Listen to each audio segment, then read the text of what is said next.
বিরাটদের নতুন কোচ বাছাইয়ের জন্য সময়সীমা বাড়ালো বিসিসিআই। তার জন্য নতুন করে মনোনয়ন জমা দেওয়ার শেষ তারিখ করা হলো আগামী 9 জুলাই পর্যন্ত। তারপরেই বাছাই হবে বিরাটদের নতুন কোচ। এদিকে সোমবার মুম্বাই বোর্ডের বৈঠকে যাওয়ার আগে ফের একবার কুম্বলে কোহলি ইস্যুতে মুখ খুললেন বিসিসিআইয়ের ক্রিকেট অ্যাডভাইজারি কমিটির অন্যতম প্রধান মুখ Sourav Gangopadhyay.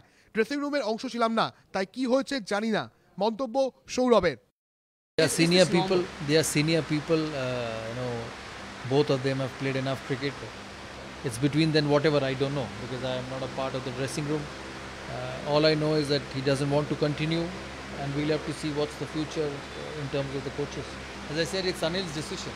I don't think anybody has asked him to leave, or whether Virat has asked him to leave. I don't know. I don't know about all this. So it's his personal decision.